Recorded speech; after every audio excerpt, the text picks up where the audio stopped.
बोलो श्री कृष्ण भगवान की जय हो। श्रीमद् भागवत महापुराण की जय हो। श्रीमद् भागवत पुराण में जड़ भरत राजा के द्वारा इस प्रकार ताना मारने पर भी जड़ भरत बिना कुछ बोले और बिना बुरा माने चुपचाप चलते रहे। वह तो ब्राह्मण हो चुके थे, उन्होंने अपने शरीर का जरा भी मोह नहीं रह गया था। वह तो जैसे आत्मा ज्ञान में लीप होकर आनंद का रस स्वादन करते हुए चल रहे थे। पालकी अभी भी उसी प्रकार टेढ़ी मेढ़ी ऊपर नीचे हो रही थी। इस प्रकार राजा राहुगण को क्रोध आ गया और वह आग बबूला हो उठा। वह बोला, अरे मूर्ख, तू क्या जीते जी मर गया है? तू मेरी आज्ञा का उल्लंघन करके मेरा अपमान कर रहा है। मालूम होता है कि तू कोई पागल है। अरे जैसे यमराज प्रजा को उनके अपराधों के लिए दंड देते हैं, उसी प्रकार मैं तुम्हें भी दंड दूंगा। बच्चों, आज मैं गई थी आँख बनवाने के वास्ते। अभी मैं शाम को बना रही हूँ आज, क्योंकि मेरा थोड़ा दिमाग अपसेट हो चुका था। इस वजह से मैं बना नहीं सकी सुबह, क्योंकि आज मैं दोपहर में जाना था मुझे। तो मैं गई तो डॉक्टरों ने बेटा यहाँ तो मना कर दिया ऑपरेशन करने से, बिल्कुल साफ मना कर दिए। पटियाला का कहे हैं, पंजाब में। और पंजाब में मोदी का जो कार्ड है वो चलता नहीं। उसमें पटियाला वाले ने बच्चों 35,000 रुपये नगद जमा करवाने के वास्ते कहा कि आँख के वास्ते 35,000 रुपये लगेगा। माता जी, मैंने कहा भी कि डॉक्टर साहब मेरे पास अभी है नहीं। तो बोले कि इकट्ठा कर लो, गुंजाइश हो तो, नहीं तो आपका दूसरा आँख भी खराब हो जाएगा। एक आँख में मेरे पानी भर के जाला हो गया, आँख में पानी भर गया है और जाला आ गए हैं, तो मुझे वो लगेगा नहीं, जो लेंस होता है वो लगेगा नहीं, और मेरे आँख का ऑपरेशन बनेगा। तो बच्चों, आप के नज़र में अगर आसपास हो कोई अच्छा डॉक्टर तो कमेंट में ज़रूर बताना। दादी अम्मा का हेल्प करना, क्योंकि पटियाला में है या लुधियाना में, 2 जगह बताया है कि डॉक्टर अच्छे हैं। तो बच्चों, आप ज़रूर मुझे बताना, क्योंकि मैं परेशान हूँ अपनी आँखों से। बहुत ज़्यादा दर्द भी है आँखों के अंदर, और सिर में बहुत ज़्यादा दर्द है मेरे। इतना कह के उनके अपराधों के लिए दंड देते हैं, उसी प्रकार में तुझे मालूम होता है कि तू कोई पागल, सॉरी बच्चों माफ करना, नीचे होकर चल रही थी। इस पर राजा राहु को क्रोध आ गया और वह आग बबूला हो उठा। वह बोला, अरे मूर्ख, तू क्या जीते जी मर गया है? तू मेरी आज्ञा का उल्लंघन करके मेरा अपमान कर रहा है। मालूम होता है कि तू कोई पागल है। अरे जैसा यमराज प्रजा को प्रजा को अप प्रजा को उनके अपराधों के लिए दंड देते हैं, उसी प्रकार मैं तुझे भी दंड दूंगा। इतना कहकर राहु गण पालकी रुकवा कर नीचे उतर आए और राजा होने के अभिमान में भरकर जो मुंह में आया बकने लगा। वह अपने आप को बड़ा विद्वान समझता था। वह नहीं जानता था कि उसने अभिमान के वासीभूत होकर भगवान के अन्य भक्त का अपमान कर दिया है। उस राजा की ऐसी बुद्धि देखकर जड़ भरत मुस्कुराए और बोले, राजन, तुमने जो कहा वह ठीक ही है। आदि भार नाम की कोई वस्तु है तो ढोने वाले के लिए है, आदि कोई मार्ग है तो वह चलने वाले के लिए है। शरीर का स्वस्थ होना, दुबला या मोटा होना भी उसी के हाथ में है। इस शरीर के लिए कहा जाता है, आत्मा के लिए नहीं। ज्ञानी जन के मुख से ऐसी बातें शोभा नहीं देती।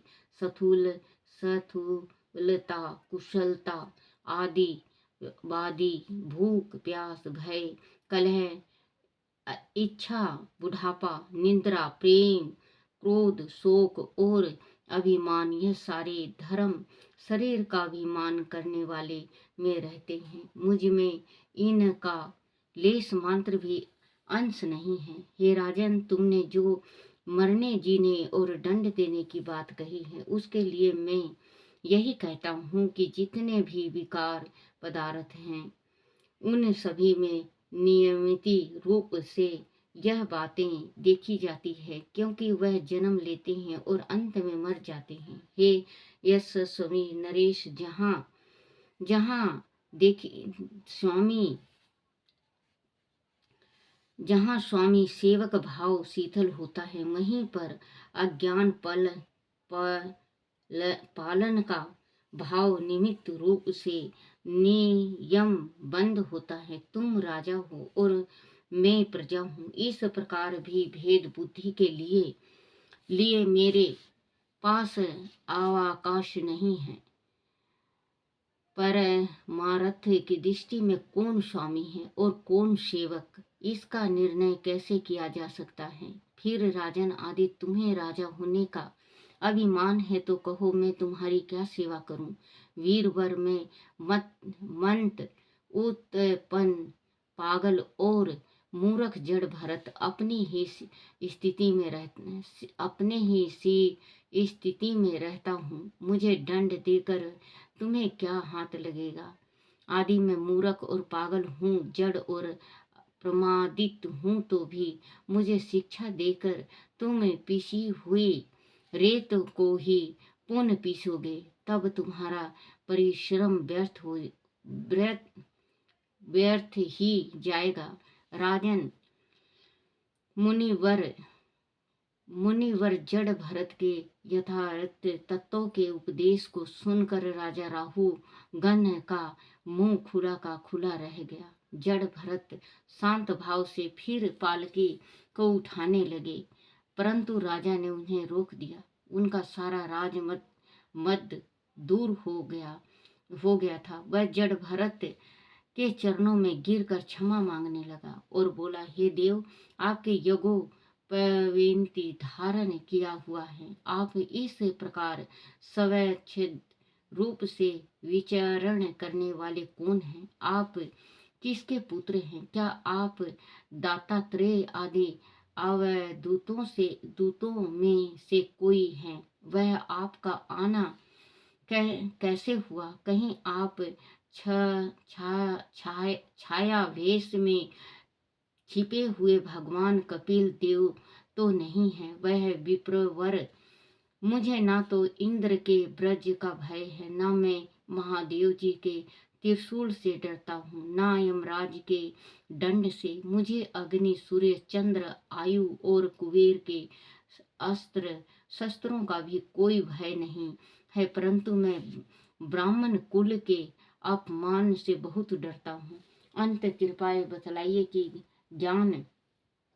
विज्ञान के महान गरिमा को छिपाकर मूर्खों की भांति विचारने के पीछे आपका क्या प्रयोजन है? विष्णु से आप सर्वथा अनशक्त हैं। राजा ने गिड़गिड़ाते हुए कहा, मैं आपके रहस्य को नहीं जान पा रहा हूँ। आपके योग युक्त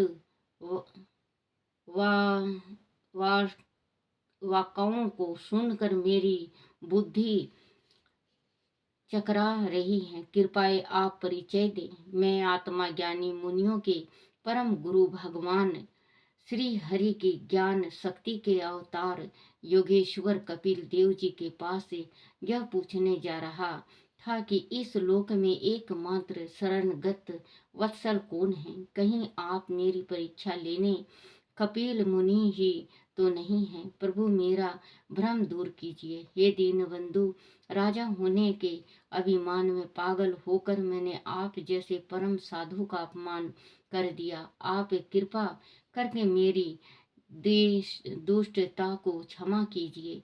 आप शरीर के अभिमान से पूरी तरह मुक्त हैं और विश्वास तमा श्री हरि के अन्य भक्त जान पड़ते हैं। इसीलिए मेरे द्वारा किए गए अपमान का आपके ऊपर कोई प्रभाव नहीं पड़ा, परंतु साक्षात त्रिशूल पड़े भगवान महादेव के समान प्रभावशाली होने पर भी आपने इस अपराध बोध से मैं निश्चित रूप से अल्प समय में ही नष्ट हो जाऊंगा ऐसा मुझे लग रहा है। मुझे क्षमा करें।